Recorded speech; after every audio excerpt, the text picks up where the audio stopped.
Hey everybody, it's Alec here back at it again with another episode of the Smash and Brands podcast. And today I am joined by Brad Blazar. Brad Blazar. Brad, I appreciate you being on the show, and I'm excited to have an awesome conversation with you. I'm looking forward to it. Absolutely. So the first question I always like to ask is, how do you spend your time on planet Earth? It's a great question. I spend my time doing what I want to do on my own terms. I'm very fortunate that decided a long time ago, Alec, that I wasn't a very good worker. And so I figured Yeah, out how to acquire and invest in assets like businesses and real estate. So I no longer have to exchange my time for money. And yeah, so, I'm an avid golfer, like just like the outdoors. I love to sail, love the beach. I get to work remotely pretty much when I'm not in the office or here in the studio. And so, I'm just kind of a free spirit, I guess, if you will. yeah. No, I love it. That's the way to be. That's what freedom is, right? To do what you want with who you want, when you want, how you want. So. No, I think that's amazing. And so I want to know, like, I've done a decent amount of research on you, but like, how did your journey really start? So like your entrepreneurial journey. So you started like an oil and gas company, Hmm. like a long time ago, right? And then Yeah. how is like that experience like? What have all been like some not too long of a story, but what are all of the pieces that have helped come together that have helped you be where you are today and the direction that you're taking in your career?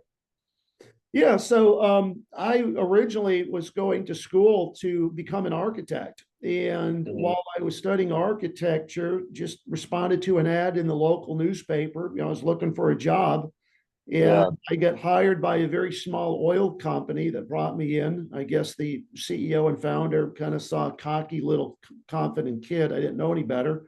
And so, yeah, they taught me a skill, I guess is what you would call it. And that was how to, reach out to high net worth individuals and build trust, build a relationship over the telephone, get people to the point where they would invest in our private drilling programs.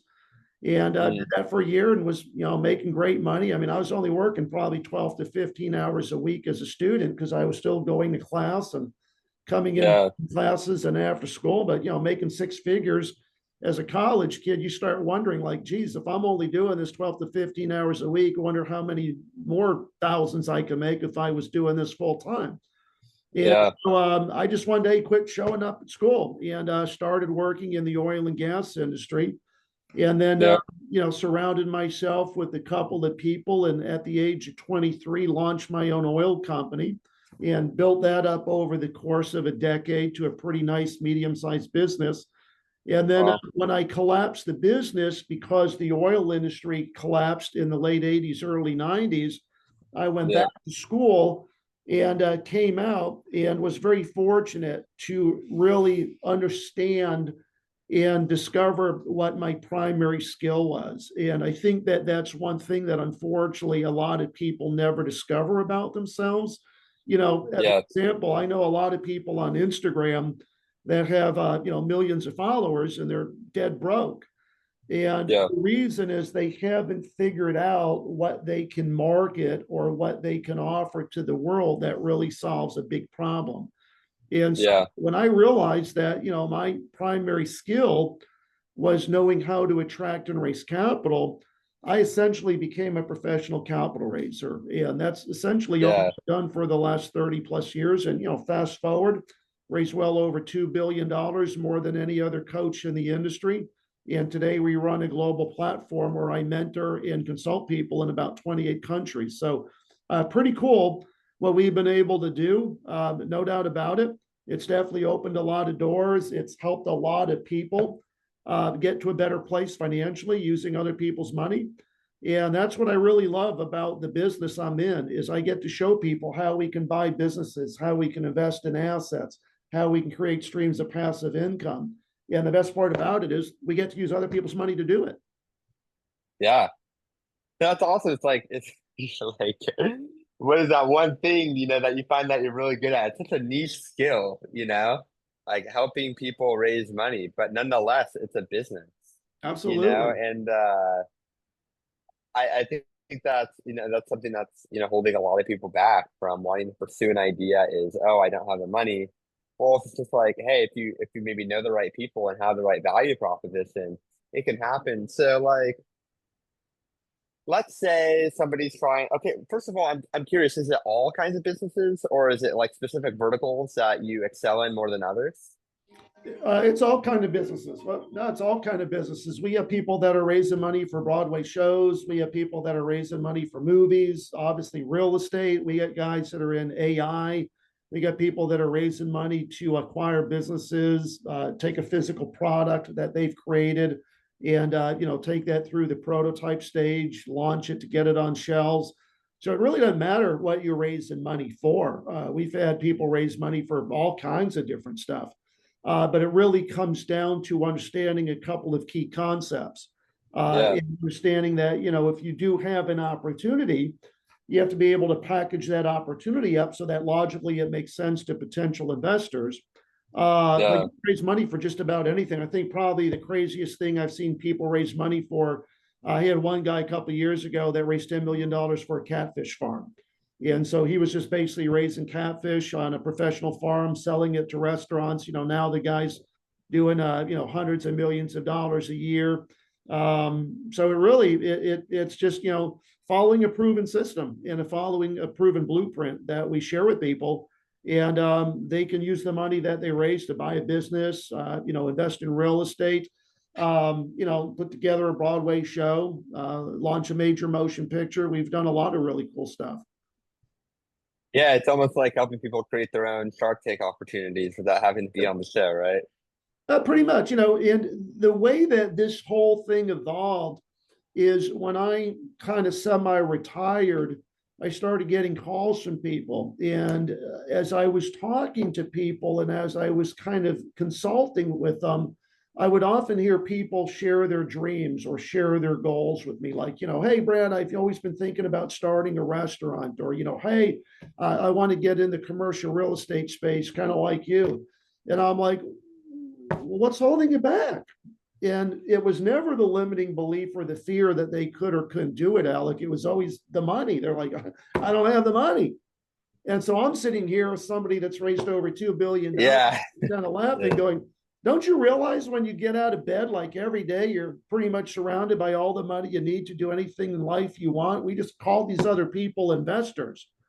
And then it dawned on me, hey, if I can teach people how to find investors and how to communicate to people and how to build that relationship and how to do it the right way, I can really transform the lives of, literally hundreds and thousands of people. And that's exactly why we launched the platform a little over 5 years ago. And as they Yeah. say, the rest is history. Hmm. So when did you semi-retire? Like I what was that period? retired kind of in 2017, 2018. I don't really say retire, but definitely slowed down. Was really just, doing a lot more leisure stuff. Still active professionally, but definitely wasn't working. It was, just golfing, hanging out. People would call me, hey, we're trying to raise capital, or hey, we're trying to do this. Can you help us? And I'm like, sure.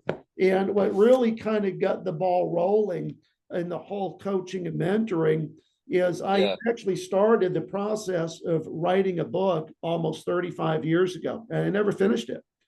And literally about 5.5, 6 years ago, as I was cleaning up my office, I found the Yeah. floppy disk that I had saved this book on. Just gives you an idea Nice. how old this is. We don't use floppy disk anymore. So I had to Yeah.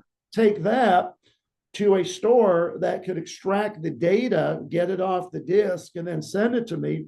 And I finished the book.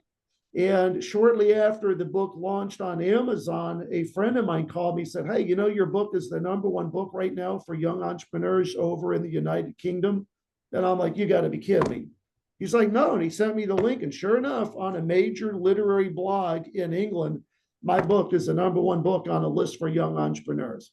And so I Wow. took that information And what I did is I sent it off to every university here in the United States that had a Yeah. program for entrepreneurship.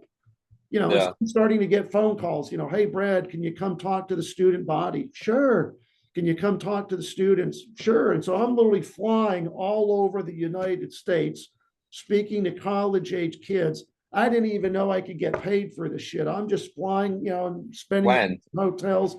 And then finally, a friend of mine said, hey, did you know that you can get paid as a professional speaker? And I'm like, okay, what does that look like?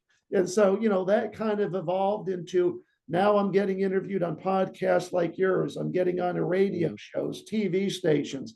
And I finally just went to my wife and I said, man, all the exposure that I'm getting, I bet you we could start some type of a platform and really Yeah. help people. And then that's when we put together Capital School. That's when I hired my own coaches to really show me how to build the business into a global platform. And it's been Yeah. a blast. Like what I do, it ain't work.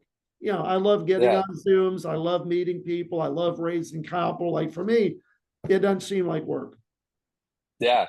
No, I think that's a really great story. So I'm trying to understand like the period of time when you're doing these things. So when did you launch the book and like start the speaking to colleges? So we launched that first book. I think I got three actually, and one that's actually on the way, which will be number four. So my very Yeah. first book was actually launched in about 2019.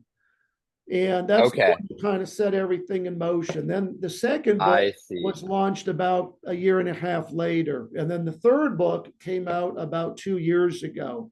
And then the fourth book is getting ready to be published here this year. And so, this is obviously what kind of set things in motion. And I tell people, like, once you're an author, it really opens up a lot of doors. It gives you instant credibility, and you can take that, what I call reputational capital, and use Yeah. to raise real capital from investors because now you're perceived differently. Now it's like, hey, here's my book. Oh, okay, you're a subject matter expert. Yeah, absolutely. We've been published. Right now, this year, I'm actually using AI and some tools. We're going to take the same book and we're now going to publish it in multiple languages. My book's going to be available in Japanese.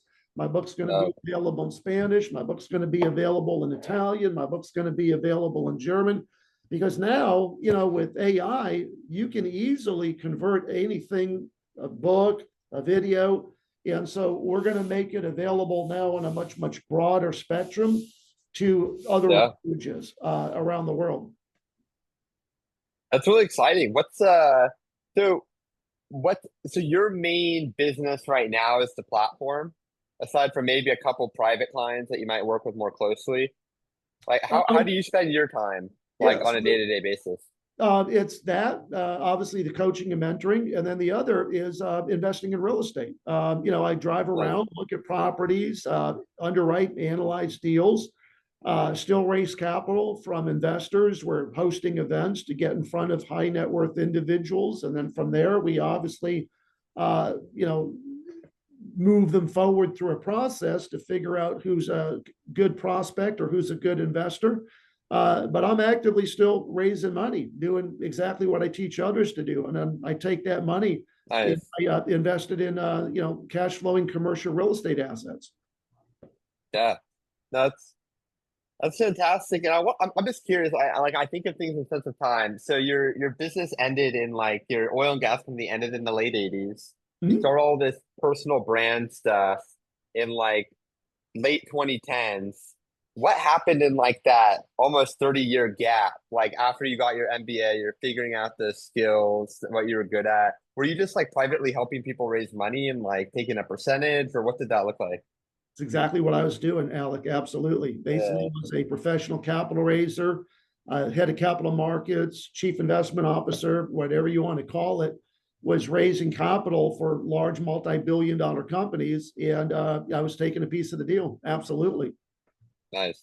Yeah. So tell me about the platform. So how were you able to like condense all of your knowledge in a more accessible way that everybody can like really take advantage of and help them? Yeah, so the one thing that I've really understood about people in general and about most coaching offers or platforms, and the big mistake I see a lot of others make is what I've been able to do really well is kind of take all this knowledge. And I've been able to take all this knowledge and kind of codify it and take that information and create key concepts. And so when I'm mentoring and I'm coaching others, I'm talking about concepts, things like the 4-step blueprint, things like the trust sequence, which is a 6-step process to build trust with other people, things like the validation phrase, which is how you get someone to validate that they trust you enough at a subconscious level to move forward with them to the next step, which is pitching your deal. And so when I talk Yeah. about these concepts, it's important because people can grasp a concept, they can understand that. And then when they apply the concept to the people they're meeting or the prospects they're working with, it brings much greater certainty to the outcome. And that's one of the reasons that we have a very, very high conversion rate from people that actually start our program, that actually go out and attract and raise capital, is because they start applying these concepts to the relationships that they're developing with people that are accredited or that have the ability to actually invest with them. So I think that that's one thing. The other is we also do a lot of live events throughout the year. My boot camps, I attend a lot of events.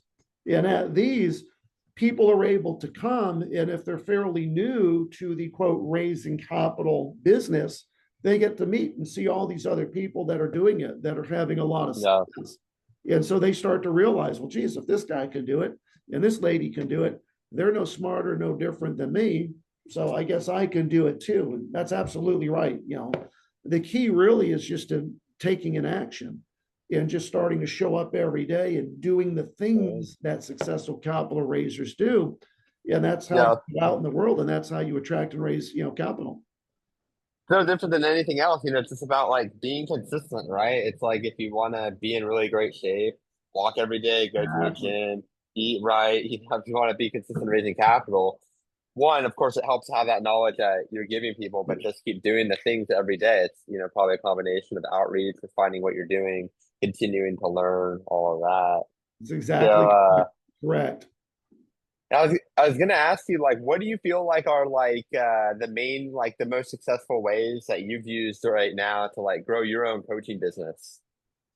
I think the best and the easiest way is speaking at other people's events, to be honest with you. I get Yeah, invited to speak at events all around the world. And so when people hear me on stage, they're like, I like that dude. I want to work with him.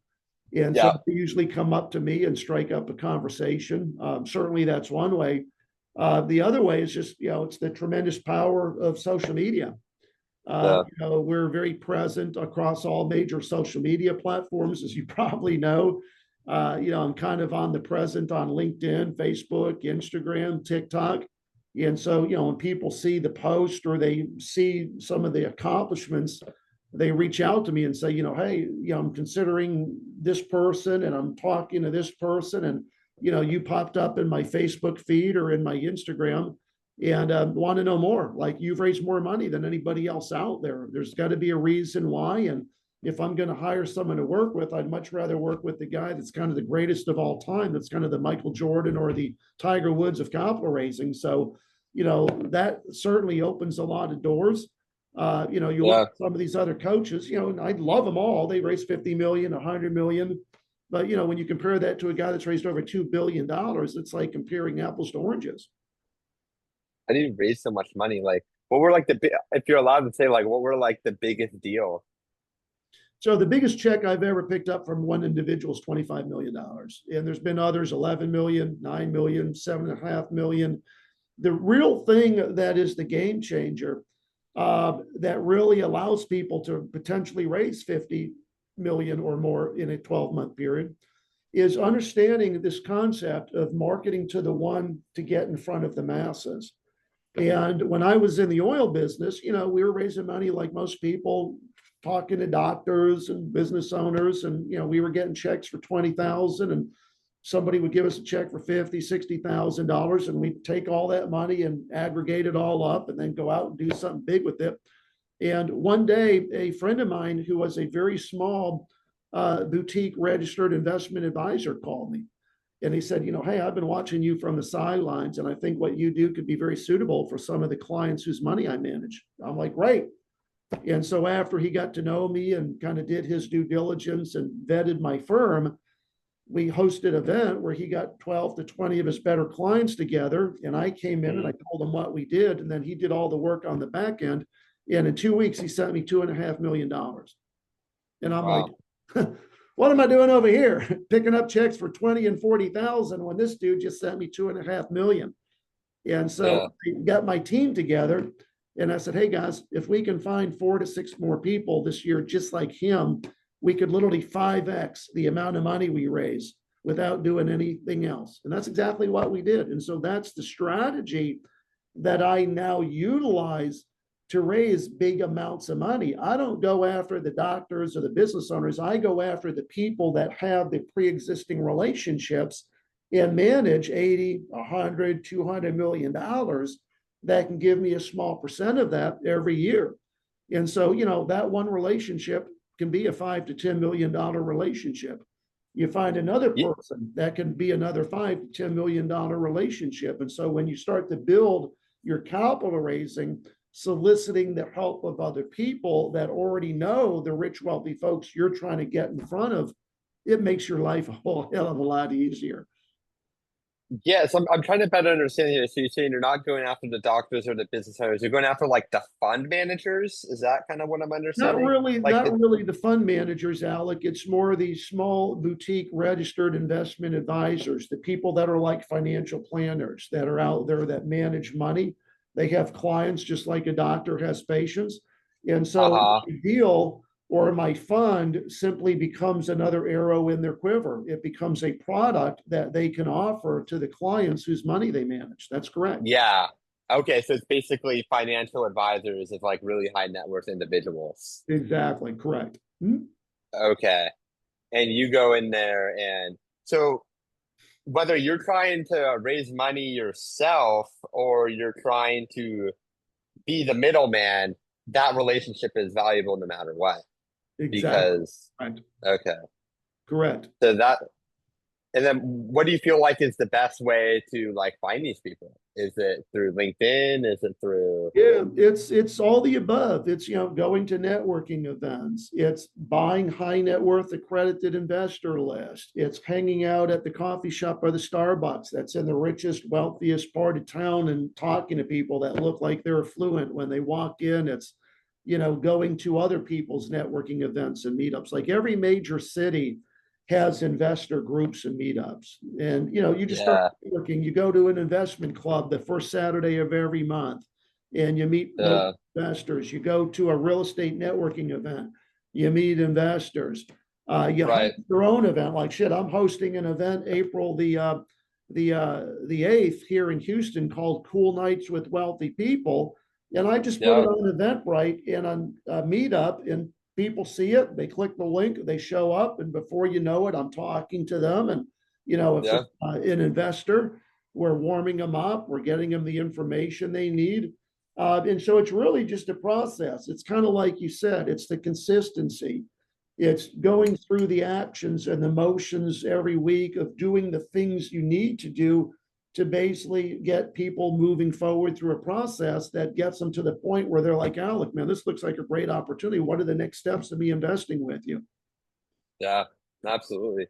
Yeah. I want to know compared to like, let's say, we're talking about building your personal brand, all that stuff has happened over, it seems like over the last 6 years, 7 years for you since you published a book, all of that, have done all that speaking. What advice would you have given yourself back in 2018, 2019 to be more successful? Yeah, it's a great question. Definitely the answer to that would have been seek out a coach or mentor much earlier. I think the big mistake that a lot of people make is they want to do something bigger in life. Like they want a seat at the big kids table. They want to be doing more. And so they'll go to Google and they'll type in, how do I do this? Yeah, Hmm. that's really the wrong question to ask yourself. The better question is, who can show Can me help how me. to do this? And Yeah. so the best advice that I would give any young person in their late teens or 20s is figure out what you want to do and then go hire a coach and a mentor that's where you want to be. And that person will Yeah. give you the blueprint, that person will show you the system. And then all you have to do is just kind of walk in their footprints. And you're going to get the success you're looking for because that other person has already built that for you. So, I went to college and I, did what my parents expected of me. I was going to be a career architect, blah, blah. And here I am, I'm an entrepreneur, loving life, doing great. But it's because I sought the help of other coaches that were already where I wanted to be. And they laid out the blueprint for me, which I was able then to follow. So that would be the advice I would give. Right. And you talk about figuring out what you want to do. A lot of people have a lot of different passions. They're good at a lot of different things. How do you like hone in on that one thing? Like, what are all the different things that you're looking at to think this is what I want to pursue long term? Because I think it's kind of rare, honestly, Brad, that you've been doing the same thing. Like, you found that thing pretty early, as far as I know. A Hmm. lot of people, it's they're good at a lot of different things, and I think it depends on the personality type. But if somebody is really good at a lot of different things, but they're still struggling to, like, let's say, build wealth, and they know they need to hone in on that one thing, and they might not be sure what it is, what advice would you give them? Well, there's really two things. I think a lot of people are level 10 people stuck in a level 4 opportunity. And what they have to realize is the vehicle they're in, doesn't matter whether they work 60 hours a week or 100 hours a week, they're never going to get ahead financially. Working at McDonald's or working in a job that has a salary where you're making your Hmm. 60 or 80 or even 100,000, which is not much money nowadays, you're never going to Yeah, get where you want to be. So you're a level 10 person, but you're stuck in a level 4 opportunity. The second thing is, I think, like you said, a lot of people are good at a lot of different things, but you really have to look at yourself kind of introspectively and say, what is my primary skill? Like, what is the one skill that I can do really well? And if I can figure out what that one skill is, if it solves a problem for other people, I can yeah, become very highly compensated. What I've learned is money exchanges hands when problems are solved. The bigger the other person's problem, the more money they're willing to pay you to solve that. So if you can sit back and say, okay, I'm good at this, I'm good at that, figure out what really solves other people's problems, and then package that and deliver it to the world with a very compelling message, you're on the cusp of a multi-million-dollar business right there. yeah, And I think that a lot of people that are doing things are doing multiple things. And what you need to realize is that there's a huge difference in the world, the way people are compensated. You want to be a generalist or you want to be a specialist? If you look at doctors, that plastic surgeon makes a whole lot more than that family practitioner, right? You look at a yeah, lawyer, that lawyer that's a specialist, like a trial attorney, he makes a lot more than somebody else that's just your traditional family attorney. So, you have to realize that if you're doing a lot of things, great. Find out what you're really good at and become a specialist at that. Become known in the world as the best person or the expert at that one thing. Now, granted, that's hard to do, but if, for example, you're a realtor, find out what you do as a real estate agent that makes you stand out from others, and then just focus on that. yeah, yeah. I think that's really great advice. So, Brad, I got one last question for you. So let's say it's the end Yeah. of your life, and you've done everything that you've wanted to do. However, there's nothing to show for it. There's none of the podcasts, there's none of the books, there's no platform, whatever it is. For whatever reason, it doesn't exist. However, you have a megaphone, you can talk to the world, and you can share with them three truths, three things that you know to be true about the world around you to help other people. What would it be? I think number one is that family first. I think a lot of people sacrifice family. And, I've been hugely successful. Was at a point very early in my career where I had to make sacrifices in order to build a business, and Yeah, learned much later in life that it's really family and friends over everything else. Number yep, two, this is the obvious one. I'm sure plenty of people have heard this before. Your health is your wealth. Like you got to Mhm. find time to do the things that are going to keep you healthy, whether that's going to the gym, whether that's walking. But you know, it's certainly important to stay healthy because once your health starts failing, you know, it's a real slippery slope. So your health is your wealth, and then the third is your net worth. Is your net worth. I believe that you know you become the average of the 5 to 7 people you associate and spend most of your time with. And if you're not Yeah. satisfied with where you are professionally, economically, financially, take a look around you. You know, as I tell people, if you're hanging around with losers that are partying on the weekends and going out and having a good time, chances are that's probably reflective of you. And so the Yeah. easiest way to up your game is just get in the rooms with bigger people. You know, that's why I go to a lot of these events. I love going out to these events and hanging out with who? The David Meltzers, the Jesse Itzlers, the Ed Miletts, you know, the Grant Cardones. You know, these are big time people. They inspire me, they motivate me. And we collaborate, we figure out what we can do together, how we can work together. And as a result of that, you know, they elevate me, I elevate them, we create great friendships.